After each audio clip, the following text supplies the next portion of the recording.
Here's a question, because we're going to be talking about Max's sister. Correct.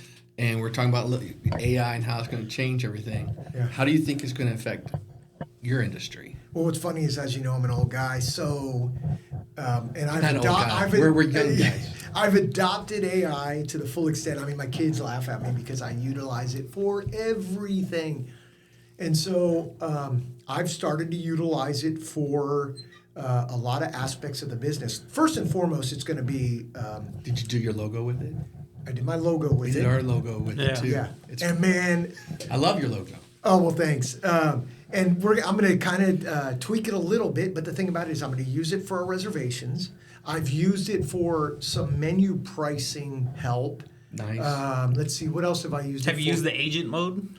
No. You know what's funny? I know that you guys use that because the last time I was here, you referred to that, and I have not yet. I'm still using free. Even with the when I created the logo, I never reached the. There were a couple of times where it said you've reached the maximum. We can't help you until tomorrow at 3:23 or whatever. Yeah. But I never really felt like I had to pay for the next level up, but I think I'm going to now. I think it's probably It's like $20 a month. Yeah, it's nothing. It's crazy. It's nothing. We were talking about the amount of energy, amount of power and resource it takes just to do one query. It's great. One bottle of the equivalent of one bottle of water.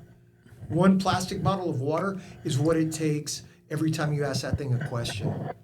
We're running out of water. And on top of that, and I don't want to go too far off track. This is always fun. But, well, there's a lot of things about OpenAI is very scary. Narrow AI is much safer. Like if somebody says, hey, I want to do AI to cure breast cancer, awesome. There's a lot of people out there that are very worried because there's no guardrails. We don't know what these things are already thinking or what they're capable of.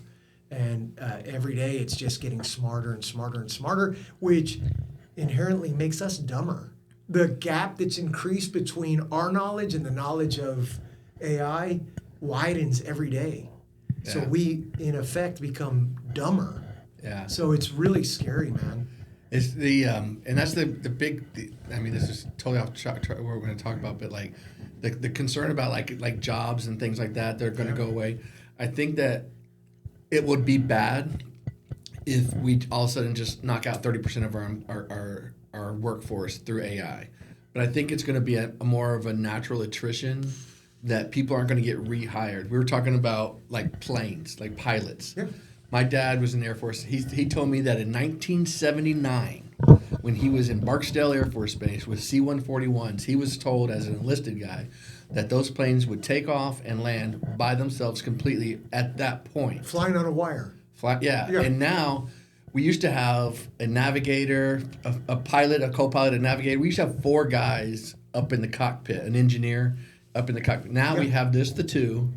It's going to go down to where we just have 1, and then eventually we'll have none. Correct. And it's just like people are just not going to keep getting rehired. They're not.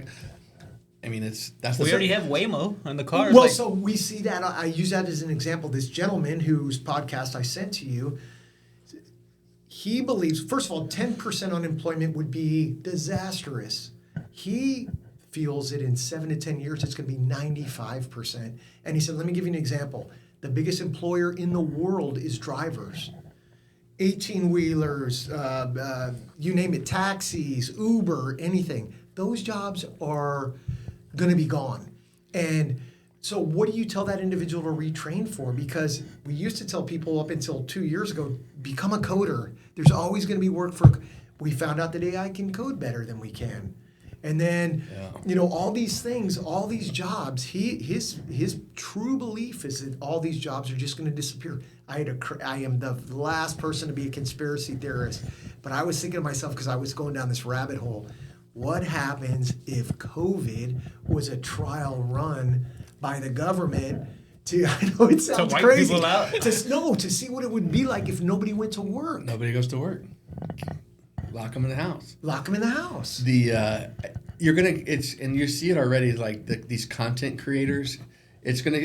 People are going to start doing more, and it's going to be about entertainment. Yeah.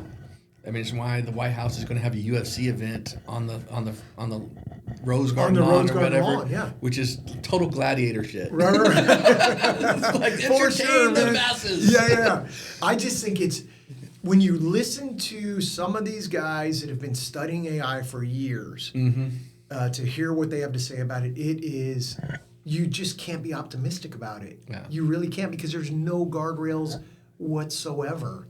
You've already seen it. In fact, on another show yesterday, I heard about all these people, or not all these people, but there are some people that develop these kind of relationships with AI because they become so complementary, and everything you do, even if it could be nefarious, are like, oh, that's great. Yeah. I encourage you to do that or whatever, And some people don't have the ability to see the difference between that and Separate reality. There's a from- lawsuit going on from a mother right now That's whose right. son who committed suicide yeah. from his AI companion encouraged it. Yeah. And the company won't release the transcripts because they're using it to further educate their AI and everything. And it's just like everything, especially when it comes to kids. The more you limit their exposure to social media and all these things, it's just better for them mentally. But the only thing about that, Ken, you look at it, so I want to limit my children to as a whole in the aggregate, I want to limit them to their online presence. The problem is that if they don't have the knowledge of AI and how to utilize it properly, etc., all their contemporaries or their cohort, they're going to know how to do that. And my children aren't, so Yeah. it'll put them at a disadvantage. I agree. 100%. So you've got to figure out, and That I think at balance. a certain point, it just doesn't matter anymore, man. It's like, how do you decide what, when, how? Well, I think the education system is going to be completely toppled. Why have a teacher that isn't great at? Because right now we have 30 kids in a classroom, and you've got 30 kids at 30 different levels of education of knowledge base on any topic that they're studying. Right. And the way that they learn varies from kid to kid to kid to kid.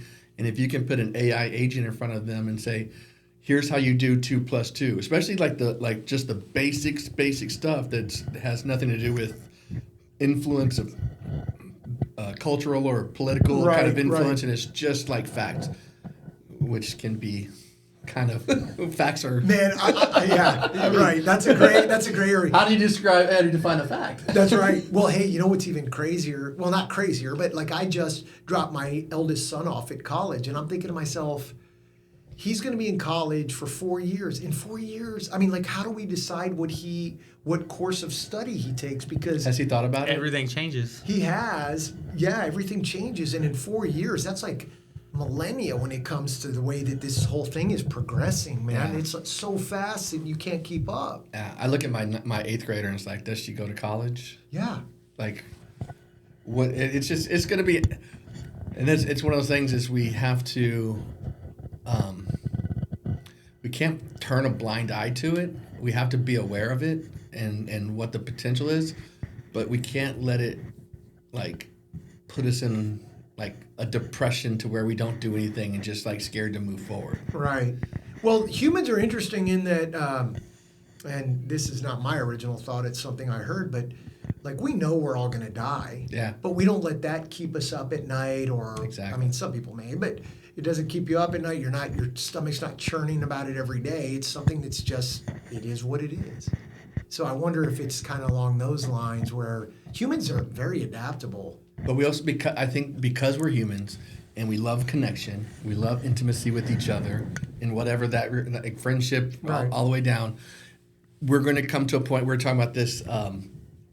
There's a guy, David Friedberg. He's on the All In podcast. Mm-hmm. Yeah. Super intelligent guy. Love the guy. Yeah. But he's making lab-grown meat. Right.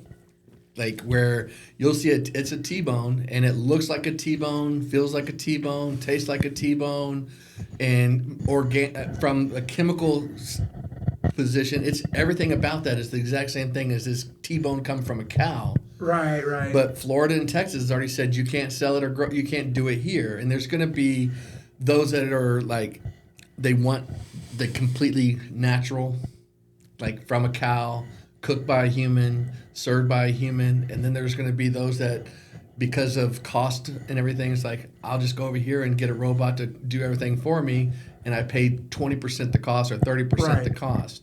But we even live in that environment now. So there's like a large group of individuals that shop at Walmart. They feel like this shirt is as good as something that's being hand sewed on Seville Row. You can't get that shirt at Walmart. Well, that's only you gotta wait 4 hours for this thing, baby. And from your post, the side sold it. It was like, I love that place. I love the owners, and they're just great people. So I'm proud to wear this. I wore it all over Europe on my trip this summer, and I get a lot of questions. Seguin, Texas. Yeah, heck yeah, man. Whoever thought you'd want to represent Seguin, but sorry to anybody. Nobody.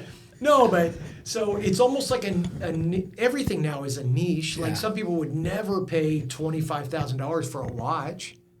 There's a lot of people are like a Timex is just fine, but there's subsets of people that will always want real meat as opposed to fake meat. But the fake meat people, I'm sure, is a much, much larger contingency. It's probably 90%.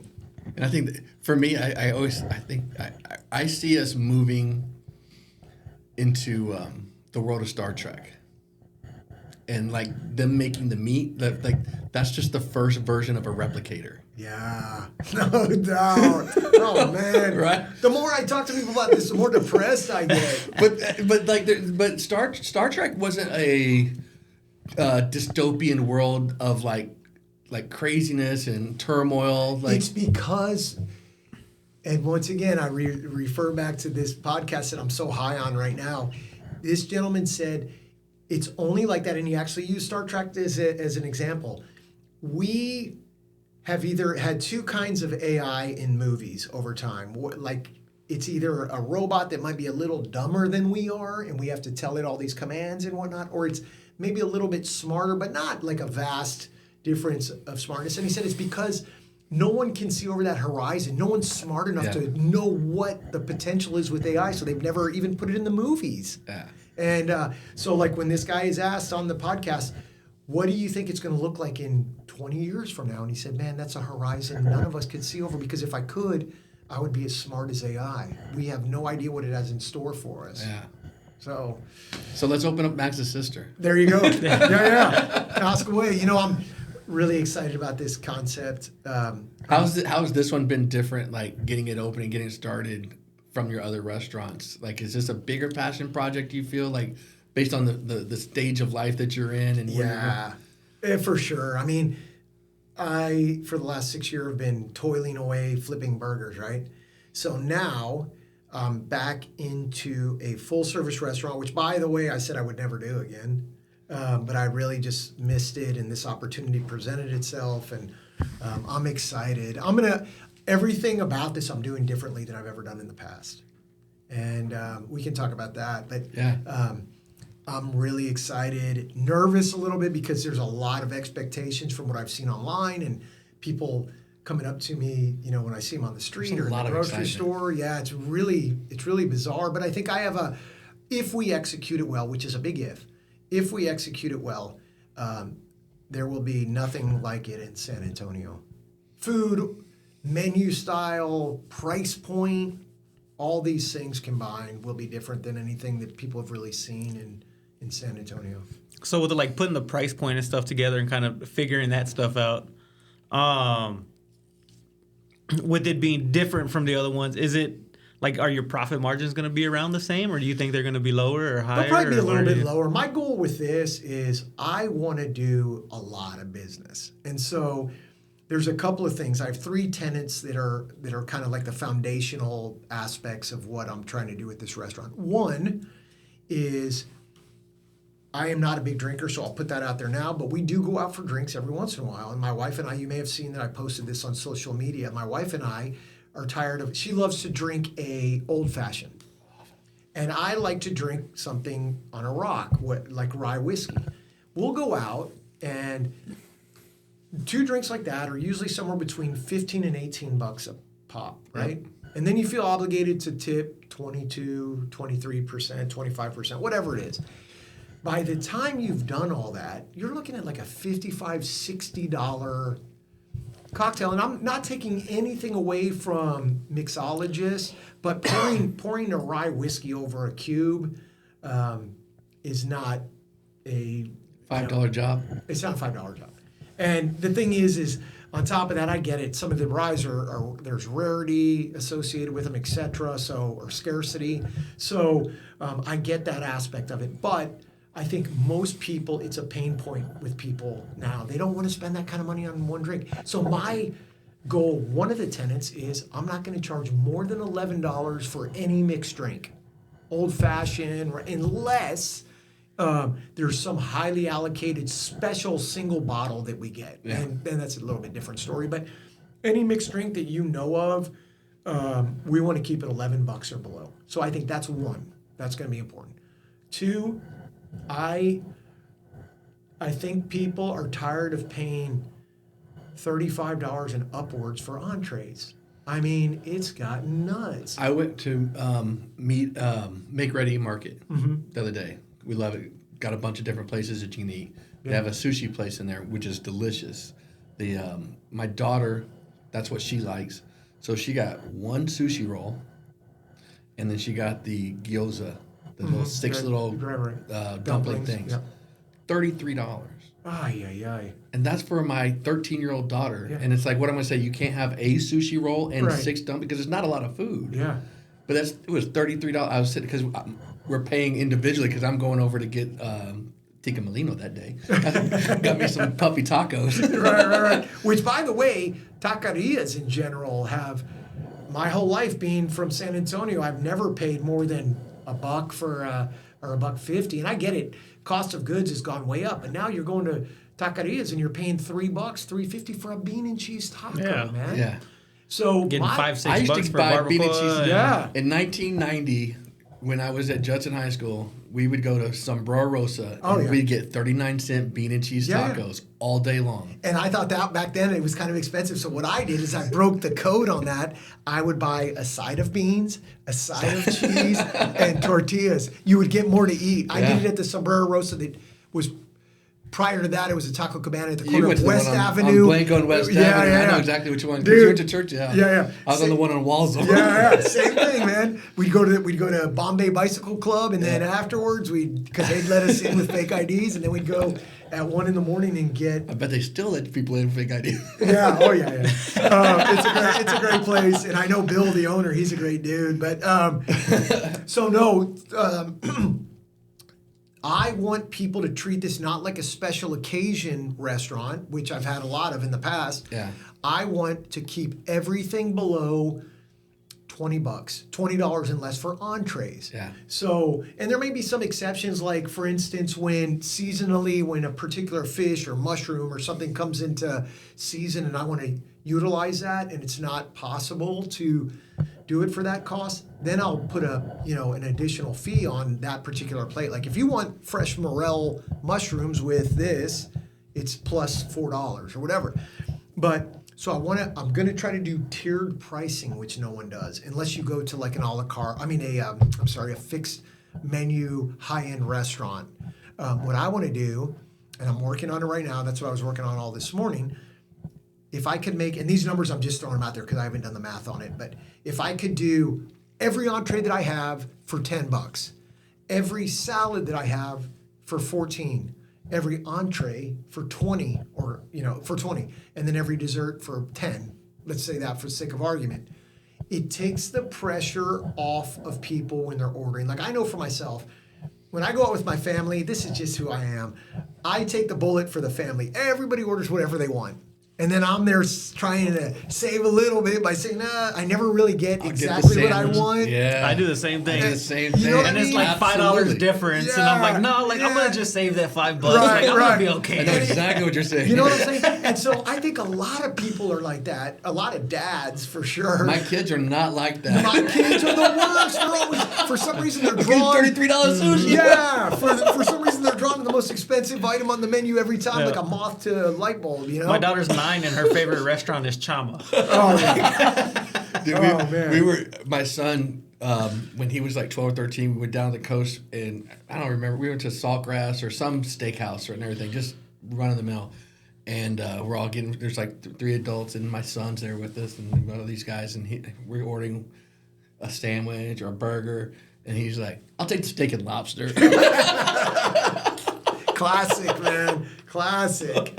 Oh, that's funny. When we were kids, when my parents would take us out to eat, we would bring a friend from down the street every once in a while.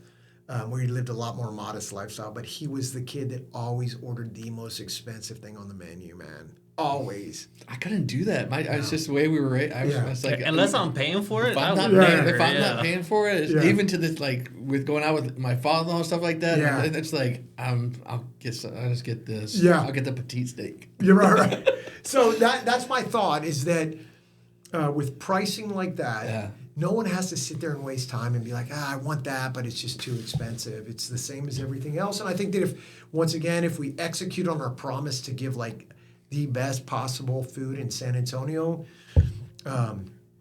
people are going to be blown away. They're going to be like, this is crazy value. Yeah. You know what you might read? I've been listening to right now Alex Hormozi's $100 million money models. I've been telling everybody about this.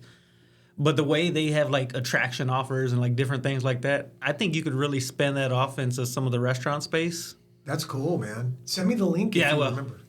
Yeah, that would be fantastic. I do my best lately to look outside of the restaurant industry for inspiration and suggestions. I look a lot in the real estate. I think I mentioned that to you guys the last time I was here. I find a lot of inspiration from these guys that do everything from commercial real estate to house flipping to everything. It's just really fascinating. Yeah, because at the end of the day, like every business is the same. Yeah. It's just numbers. It's different products. It's how do you attract? It's a lead generation. Right. Everything's lead generation. Whether it's a restaurant, your customers are your leads trying to pull them in. Right. And it's how do you get yourself in front of them and get them the most excited to come in. Yeah, I agree with that. Yeah. So, no, but we're really excited about this. We're hoping to be open in the first week of November. The only thing that'll prohibit us from doing that is the length of time it takes us to get our liquor license. So, Are y'all not going to open if you don't have it? No, because another thing I'm doing differently than I've done in the past is I don't want to open up and say, oh, we're going to have it in 2 weeks or a month or whatever.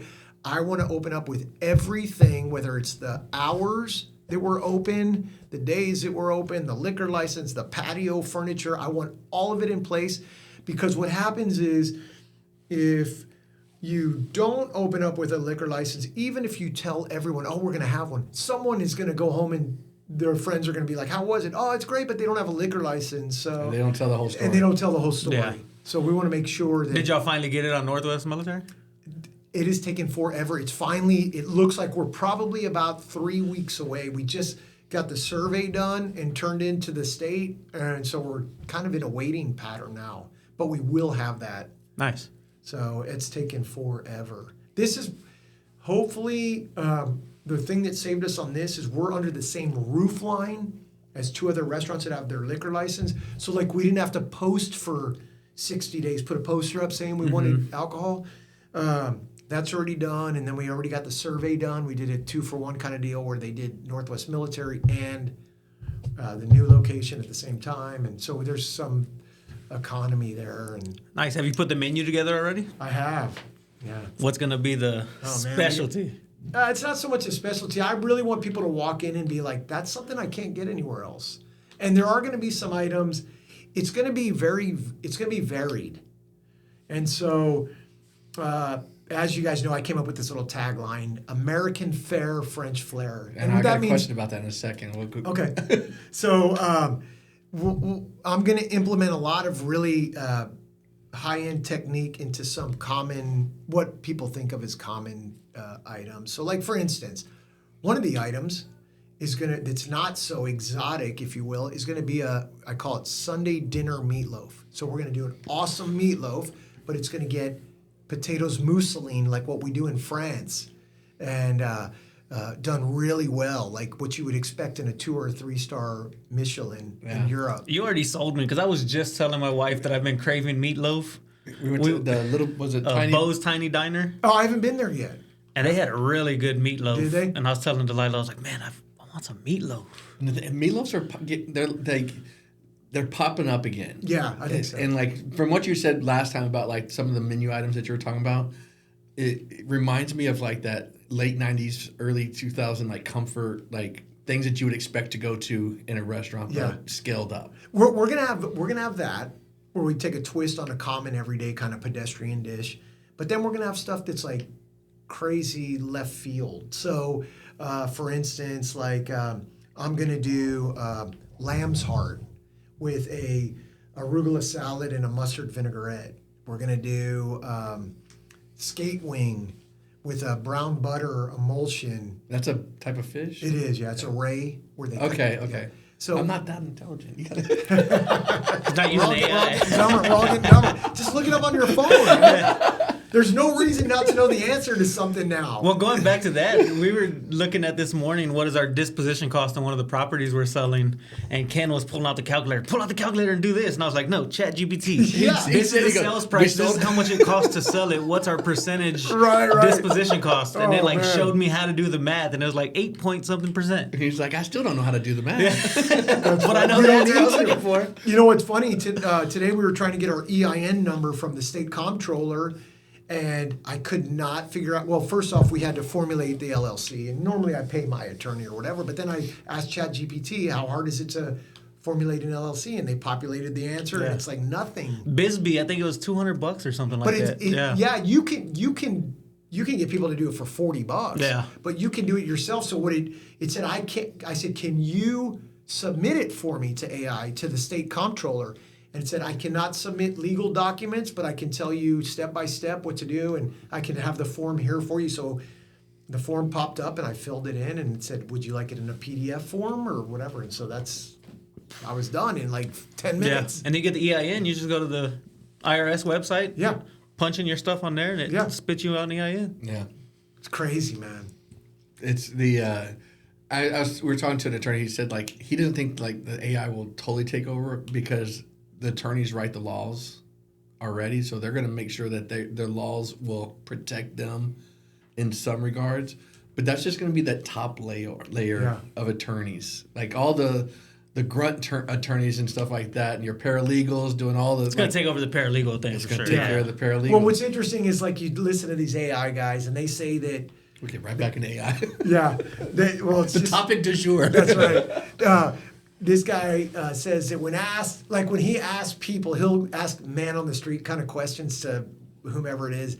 Hey, are you worried about AI taking your job? And people inevitably say, no, they can't take my job. I know how to do this, this, and this. And he always laughs because he said, there is nothing that AI is not going to be able to do. Yeah. So like even plumbers, people say, well, I have plumbers. They're going to get those robots. That's right.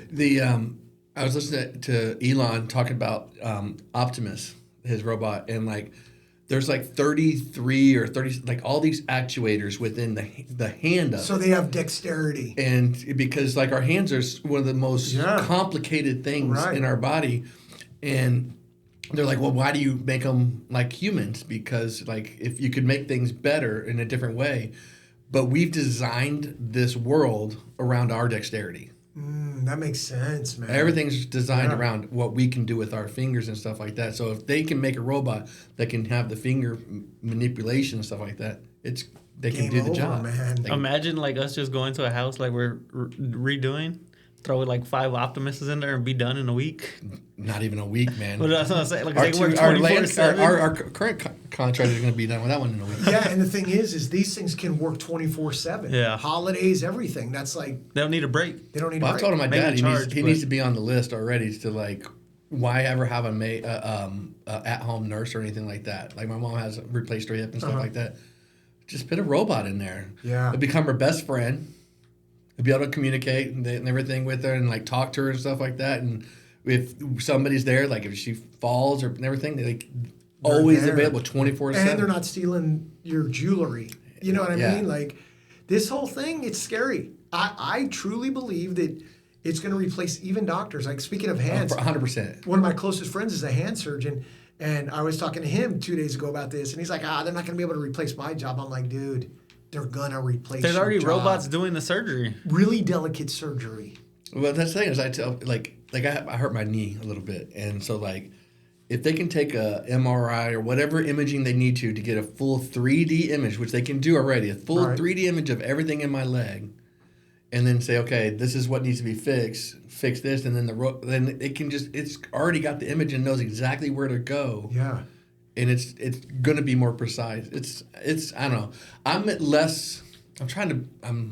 trying to be less worried, just because every time we've had a disruptor in any industry, we've always been able to utilize that to do other things. This isn't a disruptor, though. It's called an agent. So it's the last invention man will ever make. So like when somebody created fire, we needed people to build chimneys or fire extinguishers or whatever, right?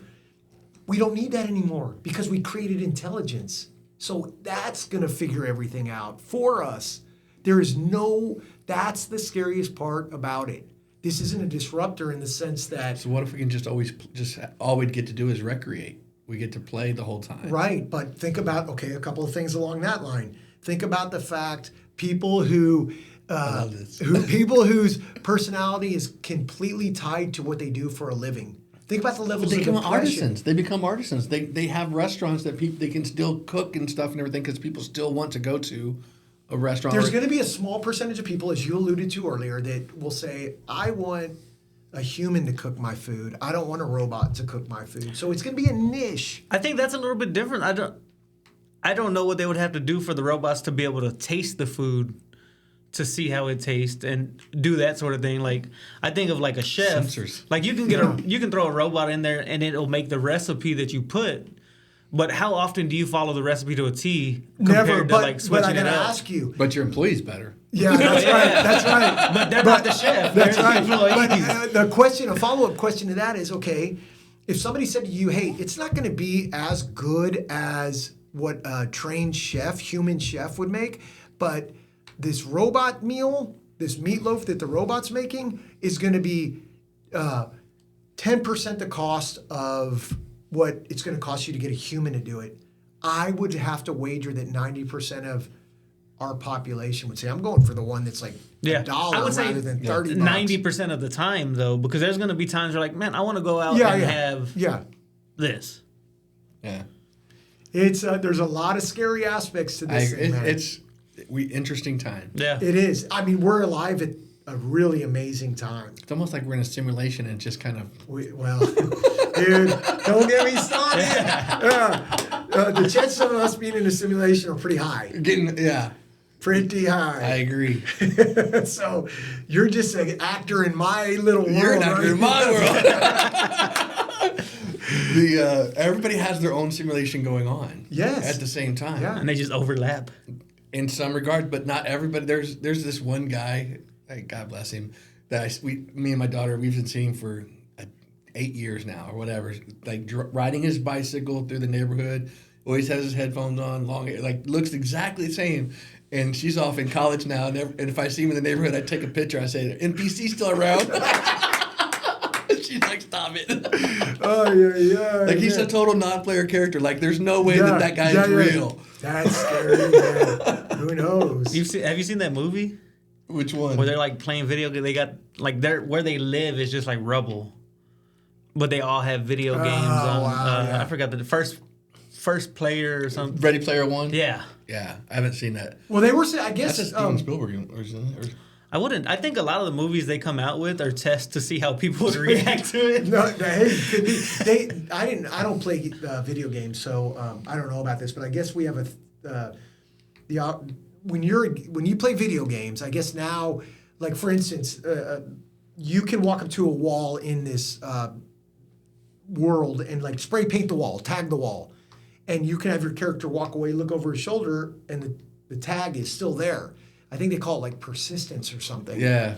And so that's what leads a lot of people to believe that we're in this simulation because they perfected persistence. And so like that's all this stuff. We're either what I've heard is we are either in the last the latest version of simulation version and we're going to start creating another one, or we're the first. Or the first. Like we are the first peoples to start creating worlds and creating simulations, or we're at the bottom of and we're the last one that there's all these simulations going on above. But you know us. what's crazy? We'll never know. We'll never. Well, maybe we will eventually. We'll see. I like the one thing that we may or may not know is like that I heard is that there's a probability that we're inside of a black hole. That the Big Bang, that when it exploded, that the rebound or whatever created a black hole, and our universe is in a black hole inside of another universe. Ay, ay, ay. Does that mean I have to go to work tomorrow? Right. Hey, someone's got to make a French dip for us. See, but all it is somebody has to just come up with a crazy idea. Somebody's probably right. Some theory that's been put out there is probably close to the truth. But well, here's the thing: is like we worry about AI taking over. Does that just mean everybody has to get Elon's Neuralink so that we all become super intelligent too? Yeah, but why? Silica or whatever they utilize for chips and whatnot is much more durable and long lasting than human tissue. So it's like. But they're reversing aging now, because aging is just a decay of cellular decay. So if they can slow down that cellular decay and reverse it, then we never decay, then we never die. This man, you're that really would be terrible. There'd be too many people. This I listen to a lot of shit too. This guy talks about the fact that he thinks we're 30 years away from. He says that curing death. Well, he says death is a disease. Yeah, I've heard that. He said we're 30 years away from curing that. He says that the thing in Silicon Valley that everyone says, live long enough so that you can live forever. Yeah, dude, that's crazy. There's a show, Carbon something or another. It's a series where everybody lives forever, and your conscience goes into these like little things, and like you have your extra bodies, and this body dies, and like you upload your memories every day. Oh wow! So that you can like always keep going forever and ever and ever. And what it does is like all of our techno oligarchs, if you will. Yeah. They're gonna have everything, and everybody else is gonna be, because they have all the money now, and if they keep living forever, that money never gets. Because right now with wealth, most people's estates by the second or third generation. Look at like the Rockefellers and the what's Anderson Cooper's lineage? What's her name? Vanderbilt. That's all gone. All that money's gone. Like it slowly gets depleted because the kids, the great grandkids, are not smart enough or didn't have the drive to do what. Correct. The granddad did. Yeah. Great granddad. Except there's a couple families that still own everything. You know what's interesting? Well, those are the ones you just don't hear about.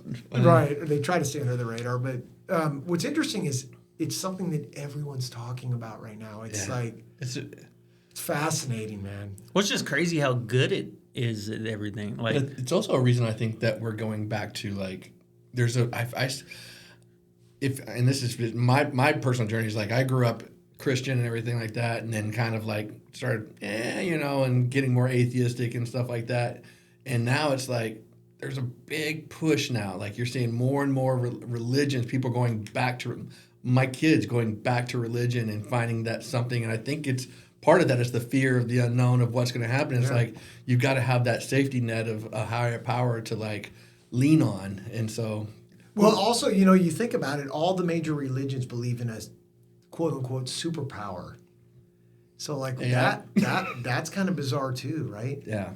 I mean, seriously, think about it. I think the scariest thing, here to me is the scariest thing about all of this AI and stuff like that is I think that there is a clear divide between Western values and Eastern values as far as freedoms. A lot of well, the value for the value that we put on life. There's a lot of people. I don't want to say anything and paint with a broad brush, but a lot of people over there truly believe that this is temporary here, and the next life is the one that's going to be way better. And they believe that having those freedoms is a detriment to the society overall, which I disagree. And so it's going to be who creates that first super AI. Is it going to be the West or is it going to be China? I think we have a lead on at this point in time. They have more power though. They have more power, which is the key. That is the key. But at this point in time, we are leading the field in AI. We need to keep importing all the smart people. Yeah. We need more HB1 visas. We need those HB1 visas are important. We need that man. that chip manufacturer to hurry up and buy that land in Hondo or Casterville Casterville or Medina whatever. Valley. Anyways, it's a fascinating topic, and I think that we're going to be talking about it for a while, man. Like it's the speed with which things are developing just seem to be like taking on this crazy velocity. Like I didn't really think about AI at all up until. And now you're using it for your menu. I use it for everything. It's scary. I'll show you Gamma AI. You can put your menu, like what you want to do, and ChatGPT have it write it up, throw it into there, and it'll put it into the book. Like put it into a book and put pictures and do all the stuff on there and make it for Gamma you. AI? Yeah, in like 30 seconds. Like people use it for making ebooks and stuff like that. Yeah. And so you could throw in ChatGPT, make me an ebook on how to open up a restaurant in San Antonio, throw it into Gamma, have it make it, and then sell it to people that want to open up restaurants for $100 a book. Jeez. There are so many ways, and it's really your cohort that are figuring out how to become extremely wealthy using AI. Yeah. But that's what it's all about. I think that, I mean, I've heard for a long time the next industrial revolution is data. Yeah. Big data it's everything. Yeah. And you look at like Amazon literally runs everything right now. Like everybody thinks of Amazon just as the place to buy stuff. But like Amazon Web Services, I don't know if you saw one of the commercials during NFL. Like it does NFL, it does like literally every single thing. Yeah. There's only like three of really like you have Amazon, you have Microsoft Azure, and you have there's one more like real big cloud. But everything you see is AWS. Yeah, it is. It is. Everything that I see anyways. Yeah. For the most part. So they literally run the world right now. Amazon could turn off AWS and like devastate society. Just think about it. When you say that, like I think about like all these dystopian movies and everything, and all of a sudden the big electromagnetic pulse. We got no computers whatsoever. We're back industrial. Everything is turning on an engine. And imagine if Y2K is really 2030 instead of 2000. Like just that. Like imagine if it's just some random number and one year everything's just wiped out. Everybody's phones, because nobody like we were talking about. Nobody has landlines anymore. Yeah, I wonder what would happen, man. Well, half the people wouldn't survive because they don't know. They wouldn't know how to start a fire or how to cook well, it's something. not really even that. It is that, but it's also the fact But you that still have lighters.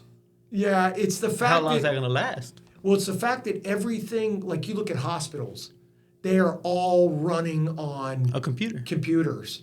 So like all these people would probably pass away. Yeah. Like I mean, how many nurses or doctors wouldn't even be able to take your blood pressure with the? Well, I bet you there's a ton of them that wouldn't even know how to do it. The doctors may not be able to, but the nurses. Yeah, but I'm just saying, you know what I mean? I bet you a ton of them don't do it very often. They wouldn't.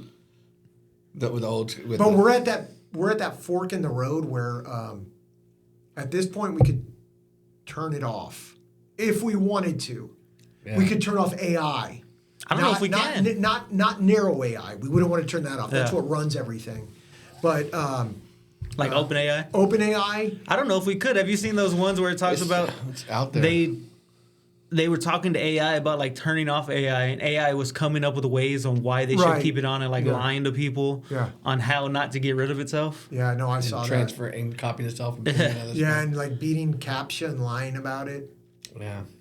It's interesting. It is. So, anyways, back to the restaurant industry. It's crazy. Yeah. I'll let somebody else. I think restaurant industry might be the last thing taken over by AI, so you might be in the right business. I don't know. It's funny. I said that the other day, and then the next day on Apple News or something, I saw that China had this.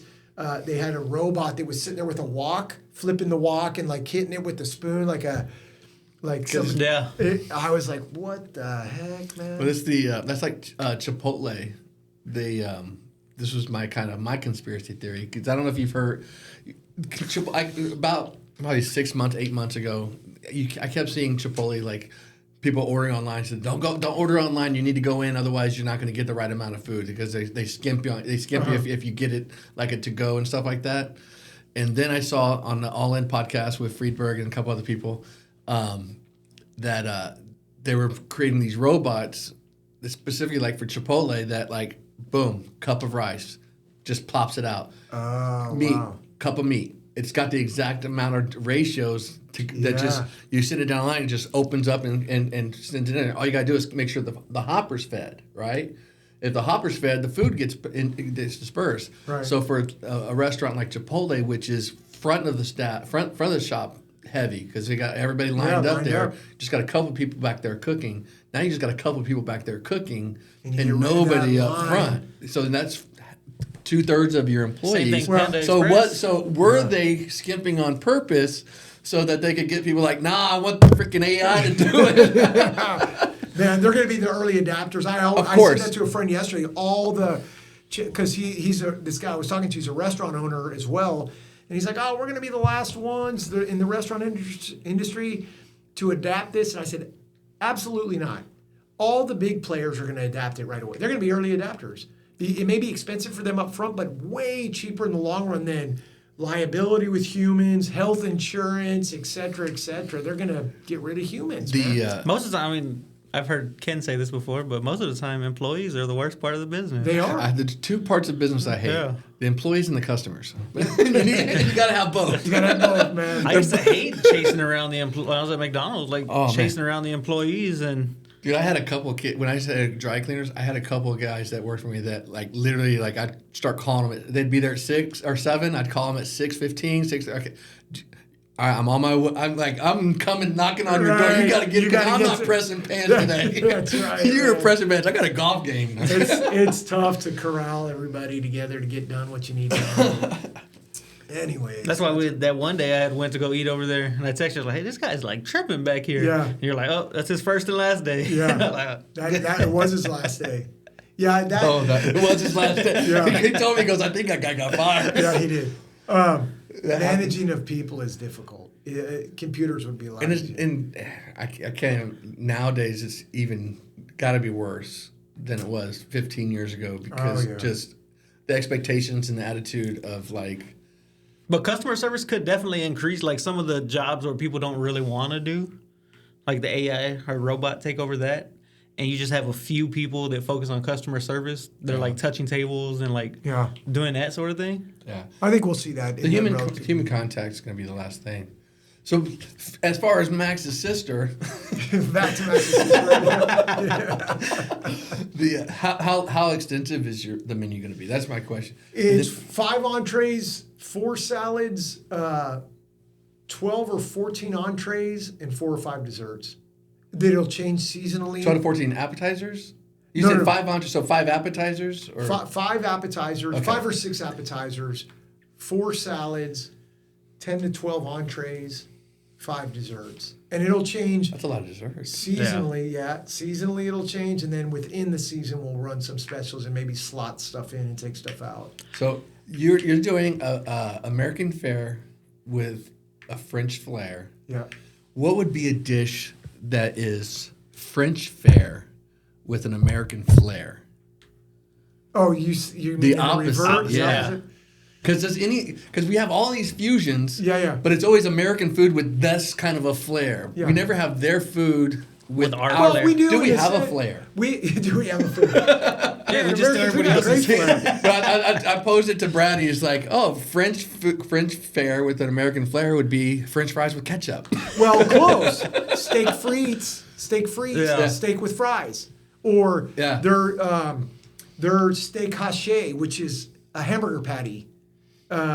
We do that better than anybody, man. Taking that hamburger patty, putting it on buns with good sauce, secret sauces, and all kinds of stuff. But burgers are the best. What's that? Burgers are hamburgers are our favorite food by far. Yeah, and hey, let me ask you this: who takes a croissant like in its original form? It's excellent.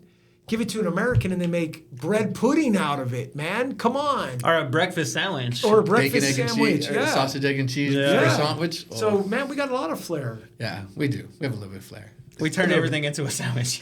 We turned everything. There's not much better than that. It's portable. It's delicious. Oh, yeah. I mean, sandwiches are great. It's my favorite. That's my go-to. That's my comfort. Like getting an Italian type sub or. So does Max's sister slow down the expansion of Mr. Juicy, opening up new No, spots? in fact, we're looking harder than ever now because my wife feels like, I don't want you diverting. We come on back this way, And so we're looking. I'm just looking for the right location. We did market research for you yesterday. Okay. Was it We AI? did? Yeah. Was it AI or was it you? It was us. We went to a burger Oh, place we did. down We on the tried. south side. We did try to burger. We went and tried a burger place. What was it? Brenda's Burgers. on Brenda's, Southwest yeah. Military. Yeah. Never been And there. they were packed, and the food was okay. Like, it was a decent burger, but it wasn't. It's more expensive. It was than more Mr. expensive Juicy. than yours. And For a less double quality. cheeseburger, $7. French fries were $4 plus the drink. They sell so everything we're separately. 13. Oh, yeah. We're at $14. Yeah, or Yeah. $2 cheaper. Yeah. And they don't sell it as a combo. Right. They only sell them individually. And You is only that sell, table service, like where they walk up and take your You order? order it. you You sit order down. it and then you go up and pick it up. And And they they were only packed. and they only present it to you in a to-go bag. They don't. Yeah. Really? Yeah, everything is Hey, ready. I'm going to tell you something cool about Mr. Juicy. I just ordered, and it cost a fortune, and I really didn't have the money at this point to do it because I'm focused on getting this other place open. But through my paper guy, for the last 6 months, he's been searching for someone that would produce our bags. But the alien green, the particular alien green that we have on our buildings and on the mustache, and utilizing our colors, he created an all green bag for us. It's going to have a mustache on it, so we're going to have all green bags, Nice. which you'll be able to identify from, 500. You know what y'all need? What's now that? that I think about it, talking about the alien green, you need a Wimby. Wimby burger. Oh, Wendy Burger? Yeah. That'd be cool. That would be cool. Yeah, because he is the He's the ultimate alien. That's what yeah. they call it. Yeah. Yeah. And all but- this is distracting from all the other aliens that's really going that's on right, right now. that's right. Because like we got orbs that are like have missiles bouncing off of. I don't know if you saw that video. I didn't, but I'll have to check it There's out. a video of like this orb going across. It's like the military kind of black and gray kind of like tracking. And there is we shot a missile at it and it's flying and the missile goes like this and it just keeps on going. Where did this happen? Over the ocean somewhere? Yeah. And then I saw a thing. Sounds like Independence I just saw Day. I just saw a thing on X that one of those guys that is like is big into the UFO stuff for the government says there's 5 to 6 deep water locations in the ocean that the aliens are coming out of. I saw that. And I had heard that. Like, I've been reading a lot about that lately. All of a sudden, it's like that's the thing, man. It's the simulation du jour. It's the most recent simulation as we're going through alien life now. Talking to you guys is like really put me in a hole now. No, Like, I'm it's really great. gonna- It's awesome because at the same time, But I think, at the same time, I'm going to cut you off right there. Yeah. But I think everything that's going on with it, we see it on how we can capitalize on it and use it to better ourselves. Mm-hmm. And I think most people are scared of it and like run away from it, but we're running towards it and using it to make everything that we do easier. I'm a little bit younger than you, not much, Right. and there's a lot of technological advances that have happened, and our generation is not early adopters. Correct. We wait till it's. I'm not going to buy the first version because it always has bugs in it. I'm going to wait till I'm going to wait till everybody else gets it, and then I'm going to get it. That's just been our mode of operandi, right? 100%. And so with AI, I'm like you said, this is the last thing. Yeah. There's no way I'm not going to make sure and take full advantage of it because I could have bought Bitcoin at $100, but I didn't. Yeah. But I'm going to take advantage of this one. You got to take advantage. I agree with you, man. If you don't, you're going to be left behind. That's for damn sure. But it's good. It's good to have. If it goes crazy, Your you feet can in just both worlds. dip out to the ranch and disappear, huh? Well, I was talking about that when I got all nervous after hearing this most recent podcast, and my wife's like, "Well, we can just go to the ranch. It's so rural, And I'm like, "Well, As long as go you have find- Starlink. Yeah, as long as you have Starlink, right? But they'll be able to locate us with Starlink if we have it out there. But that's the thing is like we have Starlink. We have that. Starlink is giving full high-speed internet connection to entire countries. Oh yeah, With the flick of a switch. nuts. And then we have Google Fiber sitting here digging up our streets and everything. I It's don't like, why are we yeah. still doing this? Yeah, that when we makes have that? zero sense. They haven't adapted. And on top of that, because they're invested in the cable. yeah, and on top of that, Elon has made it so cheap. Like they were running specials. I saw it was like $150 for all the equipment, And I don't know what the monthly is, but it's extremely inexpensive now. We had a guy on here the other day that he has a technology company like that, and he was talking about how we rent our routers and everything from the cable companies. Like, you can buy that stuff super cheap and have like a $30 a month internet bill. I believe it. But we want everybody to hand it to us. Yeah. Yeah. We talked about that earlier. Yeah, we did. Get decision fatigue. But that's why it's good to have your feet in both worlds. I think so. I agree with you on that. Make sure that you're aware of what's going on with AI and moving forward that, and also buy and invest in real estate. Yeah. I want to talk to you guys about that after we're off the show, off the air. We will. For sure. And we're gonna. I know you have somebody else. Yeah, he's probably sitting out there. All I right. got on Do Not Disturb, so he can't text me. So I know. All right, well, guys, We're gonna talk more AI. We should move the chair over and have. Is this a conversation about AI? Yeah, do you know? No, it's so we're having Lorenzo Gomez the third. Oh, yeah, the Lorenzo, urban nerd. yeah. We have him on quite often. Oh, nice. And we're gonna, like I told my daughter, I'm probably gonna talk some shit about Gina Ortiz-Jones because we can't get liquor license. There you go, man. I want to make a proposal, like an audible. I know we talked about just sliding the chair over, but we probably have another mic. If you have time, we just add you in and. If you want to sit Shoot for a a little bit second and episode, talk about Talk about the city. development and city and stuff like that, we can talk about that too. All right, I don't want to insult No, anybody. absolutely no, not. let's- I think this is super cool. Do you mind getting it set up real quick? Hit like and subscribe. We'll catch y'all on the next And I will episode, grab the and we're gonna have Andrew This is back the with funnest us. Conversation.